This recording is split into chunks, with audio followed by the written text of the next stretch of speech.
ये शाहीन बाग क्या था? जब हमारी सरकार आपसे ये कह रही थी कि कोई भी व्यक्ति यहाँ से खजरा नहीं जाएगा।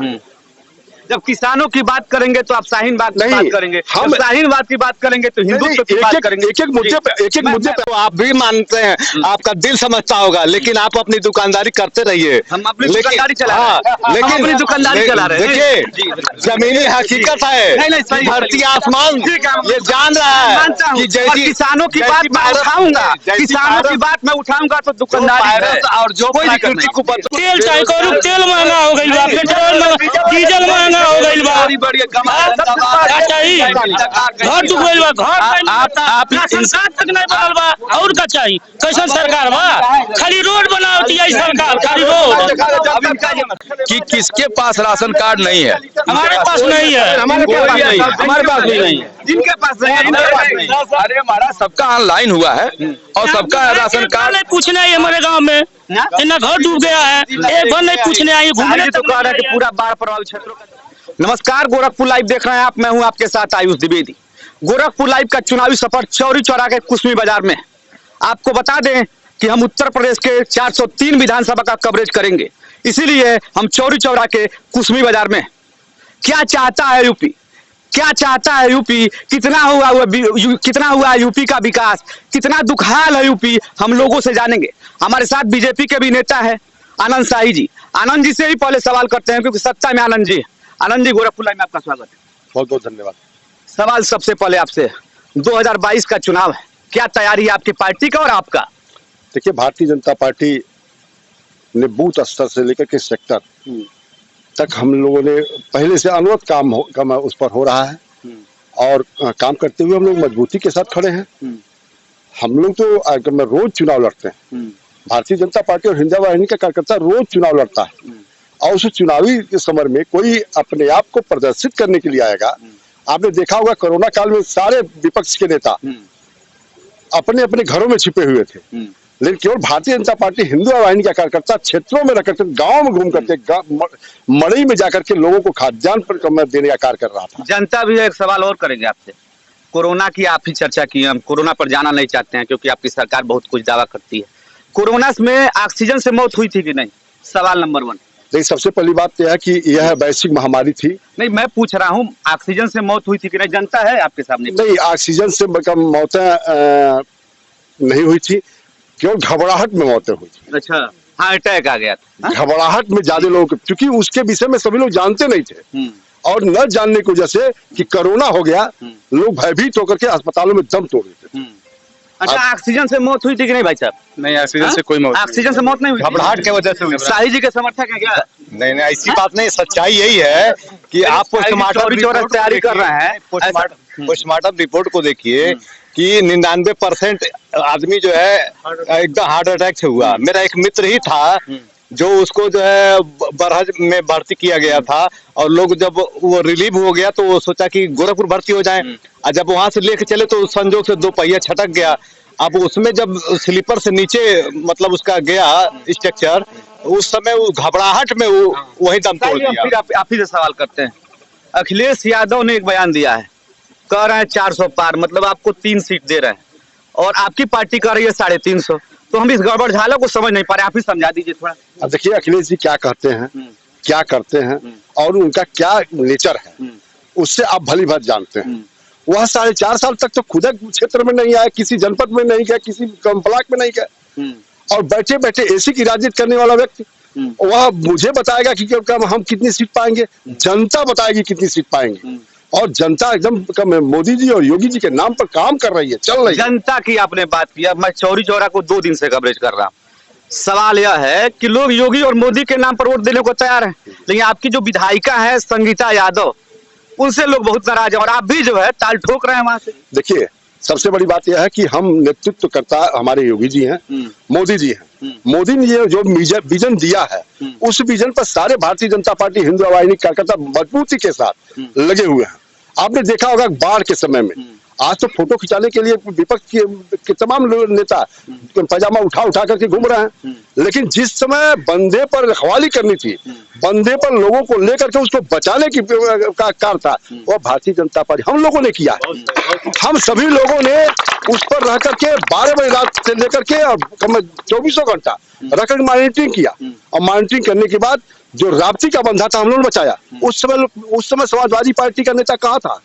कोई नहीं था उस समय। योगी समाजवादी पार्टी के नेता तो हर जगह दिखे, इस गोरखपुर में हर जगह दिखे। आप कैसे बात कर रहे हैं? आप नहीं, देखिए वह केवल फोटो खिंचाने की बात, फोटो खिंचाने के लिए व्हाट्सएप और फेसबुक पर हमारे पीड़ा को नहीं समझ रहे थे, मेरे पीड़ा को दूसरे जगह प्रदर्शित करने का काम कर रहे थे, और हम लोग प्रदर्शित नहीं करते थे, उनके पीड़ा को समझ करके हालात को नियंत्रित कर रहे थे। फिर सवाल यह आता है, कोरोना को लेकर एक और चर्चा है, ये मोदी वैक्सीन क्या है? थोड़ा हमको समझा दीजिए, ये मोदी वैक्सीन है क्या? देखिए, मोदी वैक्सीन समाजवादी पार्टी की खुराफाती उपज है। समाजवादी पार्टी के लोगों ने मोदी वैक्सीन कहा, यहाँ के सभी लोगों ने मोदी वैक्सीन नहीं, भारत की वैक्सीन को माना, और अपने स्वास्थ्य की चिंता करते हुए सभी लोगों ने वैक्सीन लगवाया। आपने देखा होगा समाचार पत्रों में निकल रहा था कि हम मोदी वैक्सीन नहीं लगवाएंगे, और सबसे पहले उनके पिताजी ने ही लगवा लिया। वो तो कह रहे हैं कि पूरे उत्तर प्रदेश के 24 करोड़ की जनसंख्या है, उसमें मैं अंतिम व्यक्ति रहूंगा जो कोरोना का वैक्सीन लगवाऊंगा। इतना रिस्क ले रहे हो? अब वह सबको बरगलाने का काम कर रहे हैं, सबसे पहले उन्होंने ही लगवा लिया है। लगवा लिया है। लेकिन आपको मतलब आपको कैसे जानकारी? परिवार की बात आपको कैसे जानकारी? जब उनके पिताजी ने खुल्लम खुल्ला मीडिया के सामने लगवाया है, तो पुत्र क्यों नहीं लगवाएंगे? वो लगवा चुके हैं। वो केवल जनता, भोली भाली जनता को मूर्ख बना रहा है, और यह शुरू से मूर्ख बनाने की आदत है। ऐसी की राजनीति करने वाला व्यक्ति वह धरातल चीज को जान नहीं रहे हैं। आप देख रहे होंगे कि गांव-गांव में योगी जी के द्वारा कैंप लगाया जा रहा है वैक्सीन लगाने के लिए, लंबी कतारें लग रही हैं और सबको वैक्सीन दिया जा रहा है। वहां तो कोई समाजवादी पार्टी का नेता जाके नहीं कह रहा है कि हम वैक्सीन नहीं लगवाएंगे, हमारे नेता नहीं लगवाए हैं।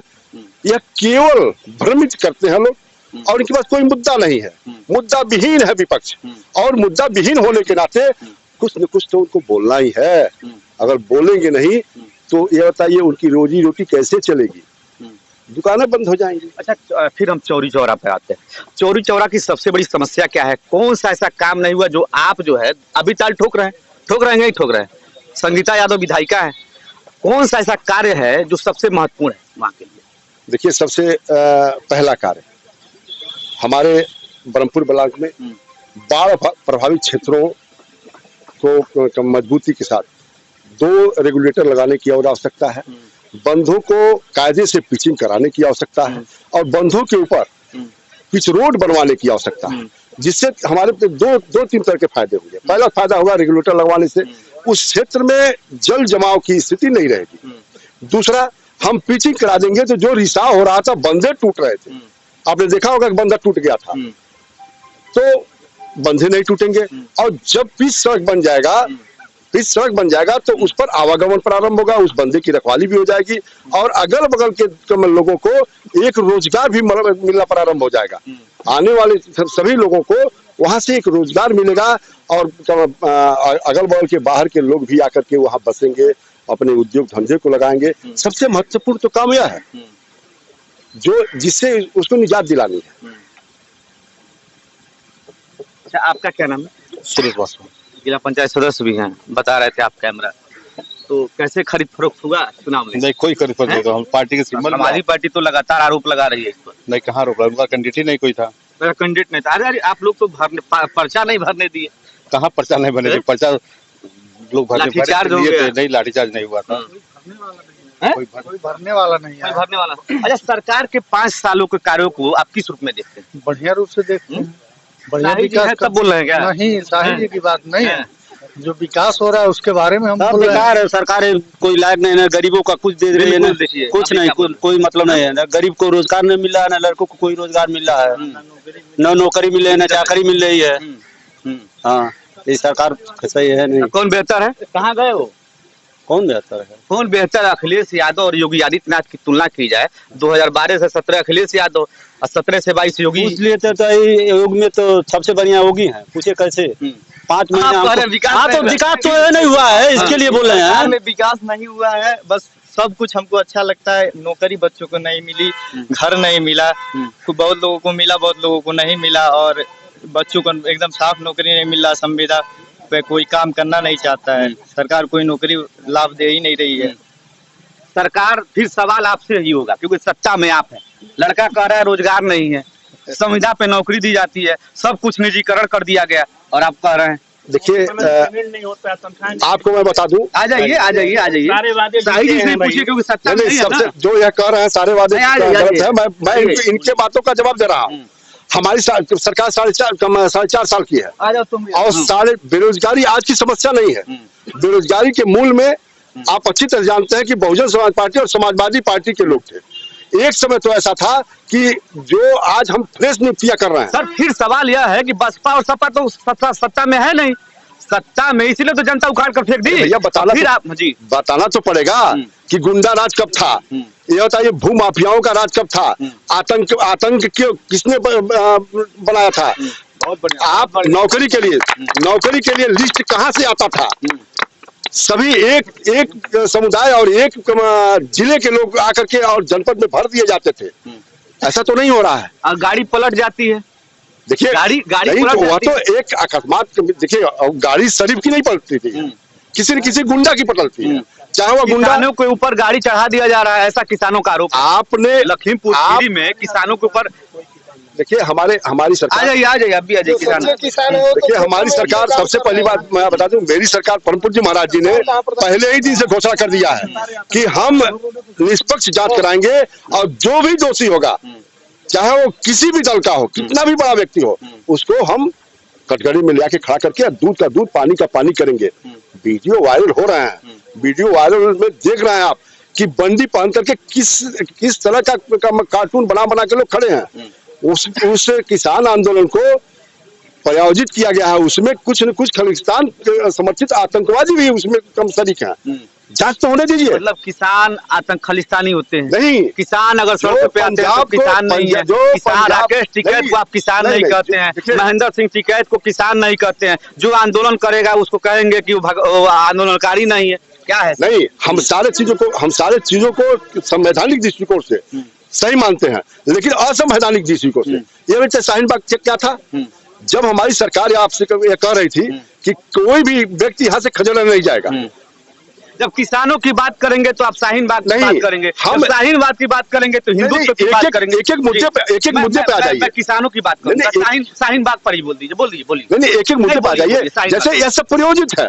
विपक्ष पहले आपने देखा होगा, विपक्ष पहले दिशाहीन था। जब मोदी जी की सरकार आई है तो देश में एक दिशा चलना शुरू हुआ है। अब इनको लगता है कि मोदी जी और योगी जी तो मिलकर के पूरे देश की बागडोर संभाल करके हमारी दुकानदौरी बंद करेंगे। तो खिसियानी बिल्ली खम्मा बड़े समर्थक हैं। नहीं, जो जेन्युइन चीज है, जो स्वाभिमानी चीज है, उसको आप भी मानते हैं, आपका दिल समझता होगा, लेकिन आप अपनी दुकानदारी करते रहिए। हम अपनी दुकानदारी चला रहे हैं। लेकिन अपनी दुकानदारी चला रहे हैं। देखिए जमीनी हकीकत है, धरती आसमान ये जान रहा है कि जैसी किसानों की बात मैं उठाऊंगा, किसानों की बात मैं उठाऊंगा तो दुकानदारी है। और जो प्राकृतिक उपद्रव हुआ है, क्या ऐसा कभी हुआ था? 2020 में जो हुआ है वो ऐसा कभी हुआ था? आप बताइए। बोलते रहिए। तो ऐसा युग, ऐसे लोग नेता संभाल रहे हैं, दूसरा किसी के मान का नहीं था। हाँ, दूसरे किसी की हस्ती नहीं थी कि ऐसे बिगड़ते हालत को संभाल ले। और ये लोग ऐसे महाभूत हैं और प्रणाम करने योग्य है। इनकी जो मतलब छत्र छाया में भारत बहुत सुखी है, और देशों की अपेक्षा पूरे विश्व को टटोल लीजिए। और हमारा भारत जय जवान जय किसान का नारा बोला जाता है, और किसान सड़कों पर बैठे हुए हैं। वो किसान दिखावटी है। देखिए दिखावटी है, उनके पास कोई तौर तरीका नहीं है। वो केवल जो है किसी नेटवर्क से जुड़े हुए हैं। मैं तो याद कहूंगा कि वो कोई एनजीओ चला रहा है उनको, वो उनके पास एनजीओ चलाना खराब बात थोड़े। नहीं, गलत तरह के एनजीओ से वो संचालित हो रहे हैं। जैसे आप मुल्ला मोहम्मदनों के मस्जिदों में केंद्र में देख लीजिए, देश में आप तो पकड़िए ना। पकड़िए। वो सही है, 70 साल का बिगड़ा हुआ हालत 7 साल 8-10 साल में कैसे सुधार देंगे आप? ठीक ना, आपका भी काम है सुधारना ही। आप क्षेत्र में निकले लोगों को मतलब नहीं, जो मैं अपना काम करता हूँ, आप अपनी बात बोलिए। जो मेरा काम है वो मैं करता हूँ। देखिए, हाँ जी, घर बनाने में थोड़ा सा गर्दे का भी आपको वो करना पड़ेगा, बाहर भी सोना पड़ेगा, मच्छर भी काटेंगे। तो ये पूरे भारत को बनाने का कार्य हो रहा है। जो नदियों का श्रेय ले रहा है शुद्ध करने का, प्रकृति भी वो उनका साथ दे रही है, प्रकृति भी वही कार्य कर रही है। ठीक ना? साई जी, आप पर आते हैं। आपने शाहीन बाग का जिक्र कर लिया, मैं फिर आपसे सवाल करता हूँ, नोएडा में गाजियाबाद में जो किसान बैठे हुए हैं, क्या वो किसान है कि नहीं? है कि नहीं? देखिए, अन्नदाता का मैं स्वागत करता हूँ और अन्नदाता, हमारा कोई अन्नदाता दुखित नहीं है। आप देख लीजिए, 9 महीने से लगातार किसान आंदोलन कर रहे हैं। क्यों आप जो है शर्तों पर बात करना चाहते हैं? किसान लगातार बात करने की कोशिश की, सरकार भी पहल की, ऐसा नहीं है, सरकार ने पहल किया, लेकिन सरकार कह रहा है कि मैं तीनों काला कानून नहीं हटाएंगे। काला कानून जैसे किसान जो कह रहे हैं वो काला कानून की बात कर रहे हैं। देखिए, जो पार्टी पहले से चली आ रही थी, बड़े बड़े लोगों के द्वारा, बड़े लोगों के द्वारा आपके किसानों के गले को खरीद लिया जाता था और वही लिया करके और उस सरकारी दुकानों पर दिया जाता था। उसको हमने बंद किया है, हमने खुला मार्केट किया है। और खुले मार्केट में स्थिति है कि आज हम लोग कार्यकर्ता हैं, हम लोग क्षेत्र के नेता हैं। पहले हुआ करता था कि हम लोगों से आकर लोग सिफारिश करते थे कि हमारा गेहूं नहीं खरीदा गया, हमारा धान नहीं खरीदा गया, हमारे गन्ने का पेमेंट नहीं हुआ। आज स्थिति है, कोई भी व्यक्ति हम लोग से नहीं करता है, वह खुले मार्केट में अपने गन्ने का अच्छा से अच्छा रेट पा करके बेचता है। रोजगार पर एक नौजवान था, वो सवाल किया है। मिल बिक गई, सारे मिलों को बेच दिया गया, किन सरकारों में बेचा गया, वो लोग आज किसानों की बात करते हैं। जिन्होंने कभी किसानों के विषय में सोचा ही नहीं, वो लोग किसान की बात करते हैं कि हम किसानों का भला करते हैं। आप ये बताइए, आप भी जानते हैं, आप पत्रकारिता कर रहे हैं और हम सभी लोग जानते हैं कि जो लोग धरना प्रदर्शन कर रहे हैं, क्या वो वास्तव में किसान हैं? आपको लगता है? जरा आप अपने हृदय से सोचिए कि क्या वह किसान है? मैं तो कह रहा हूँ, पूरे देश की जनता जानती है कोई एक भी किसान नहीं है। अगर वह किसान होते तो जो किसान है वह प्रतिदिन हम लोग के सामने ही खेत में सोहनी रोपनी कर रहे हैं, काम कर रहे हैं, खुशहाल हैं। कोई ऐसी सरकार नहीं थी जो साल भर से गरीबों को मुफ्त राशन मिल रहा है। हम यहाँ के प्रधान भी हैं, प्रधान प्रतिनिधि हैं, और साल भर के करीब हो गया गरीबों को मुफ्त राशन। कोई सरकार न सोच भी नहीं सकती थी और यह सरकार दे रही है। अब आपसे मैं सवाल कर रहा हूँ, किसानों की आपने बात किया। नहीं, जो मूलभूत सुविधाएं हैं, जो मूलभूत सुविधाएं हैं सर, जब भारत में सुप्रीम कोर्ट कह रहा है कि कोई किसान नया बिल लागू ही नहीं है, तो किस बिल को वापस करेंगे वो? आज कोई बिल लागू नहीं है भारत में। सुप्रीम कोर्ट ने भी रोक लगा दिया है और सरकार ने भी कोई नई बिल लॉन्च नहीं की है, तो किस बिल को वापस करेंगे वो? जब हम लॉन्च करेंगे तब ना वापस करेंगे। ये लोग सारे हम जो धान गेहूं जो है सब यही जनता परेशान, यहाँ खेते में पानी। बताइए, आप जवाब दीजिए। जनता परेशान है और खेती सब डूब गई।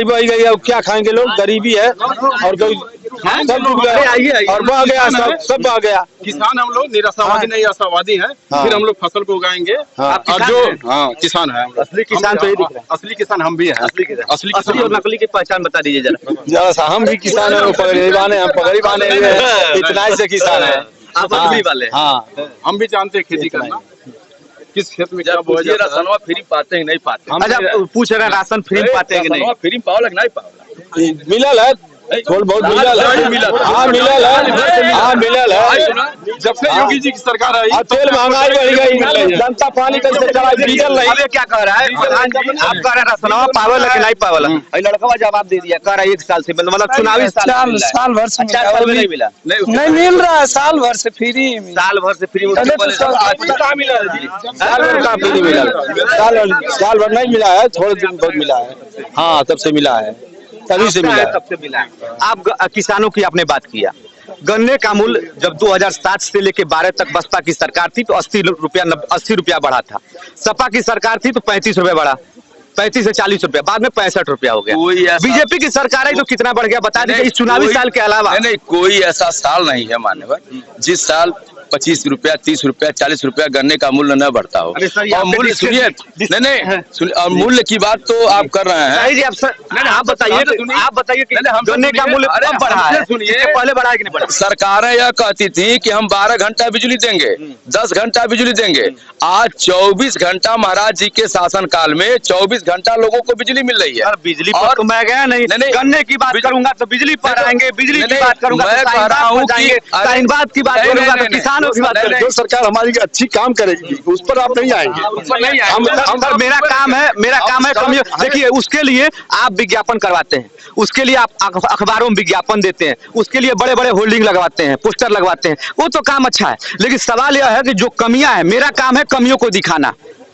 असली पत्रकार का काम है कमियों को दिखाना। गलत कह रहे हैं आप बताइए, गलत कह रहे हैं? नहीं, सही कह रहे हैं कि मैं तेज बोल रहा हूँ इसलिए कहेंगे सही बोल रहा है। आरोप देखिए, जो काम करेगा उस पर आरोप लगेगा। आपके ऊपर भी तो आरोप लग रहा है कि आप मोदी मीडिया हैं। मोदी मीडिया आप नहीं कर रहे। कल के एक न्यूज में मैंने देखा था, दैनिक जागरण को लिखा हुआ था क्या कि दलाल जागरण, इस सपा वालों ने लिखा हुआ था, उस पर दैनिक को काट करके दलाल जागरण लिखा हुआ था कि अब ये सही हुआ। जो इस देश में हम अगर सही काम करते हैं, तभी मेरा विरोध है। अगर मैं गलत काम करता हूं तो आपको भी तो मिल रहा है फायदा, आपको भी मिल रहा है फायदा, तो आप क्यों बोलेंगे? आप कतई नहीं बोल सकते। इसलिए कभी भी जब कोई अच्छा काम करता है तो विरोध उसी का होता है, चाहे कोई भी छोटे स्तर पर ले लीजिए चाहे बड़े स्तर पर ले लीजिए। बीजेपी गवर्नमेंट में सबसे बड़ी चीज आपको बता रहा हूं कि भ्रष्टाचार नाम का कोई शब्द ही नहीं है। कोई आज तक कोई आरोप ही नहीं लगा। सब गलत बात है। का होता है यहाँ गरीबे के वो घर नहीं मिल पावा। चलिए देख, हमारे घरवा डूबल बा, इनसे करू तेल महंगा बा, का नहीं बा? अब बोलिए, महंगाई तो बढ़ गया। मैं जवाब दे रहा हूँ उनका, इनसे पूछ लीजिए। नहीं सर, नहीं महंगाई तेल चाहिए, करू तेल महंगा हो गई बा, पेट्रोल डीजल महंगा हो गई बा, चाहिए घर डूब गई बा, घर आप संसार तक नहीं बनल बा, और का चाहिए? कैसन सरकार बा? खाली रोड बनावती है सरकार, खाली रोड। कह रहे ना राशन कार्ड है, तेल महंगा हो गया है, महंगाई सब कुछ चरम पर है, घर गिर गया। अच्छा, इनसे आप पूछिए कि किसके पास राशन कार्ड नहीं है? हमारे पास नहीं है, हमारे पास भी नहीं है। जिनके पास नहीं है, अरे हमारा सबका ऑनलाइन हुआ है और सबका राशन कार्ड नहीं पूछने आई हमारे गांव में, इतना घर डूब गया है, एक बार नहीं पूछने आई। घूमने तो कह रहा है कि पूरा बाढ़ प्रभावित क्षेत्रों का दौरा किया। आप देखिए, बात नहीं हो रही है। अगर शाही जी नहीं रहे होते, शाही अच्छा काम किया, मैं हम लोग खुद चलाए जी नहीं रहे होते तो हमारे ब्रह्मपुर ब्लॉक के भागीरथ बन करके उभरे हैं। अगर ये नहीं रहे होते तो राप्ती और गोर्रा का बंधा, जो झंगहा से लेकर के राउत पार तक राप्ती का बंधा है और फिर झंगहा से लेकर पकड़ियार तक गोर्रा का बंधा है, वो बंधा कम से कम 20 जगह टूटा होता और शायद हमारे कछार के कम से कम 20 गांव का अस्तित्व खत्म हो गया होता। भारतीय जनता पार्टी की सरकार में शाही जी के द्वारा सारे सिंचाई विभाग के अधिकारियों को लेकर के उस बंधे का दौरा किया गया और हम लोगों को सुरक्षित किया गया और हमारे भविष्य को भी सुरक्षित करने के लिए ये जो प्रण लेकर के चल रहे हैं, उस प्रण के लिए मैं इनको बहुत बहुत धन्यवाद देता हूँ।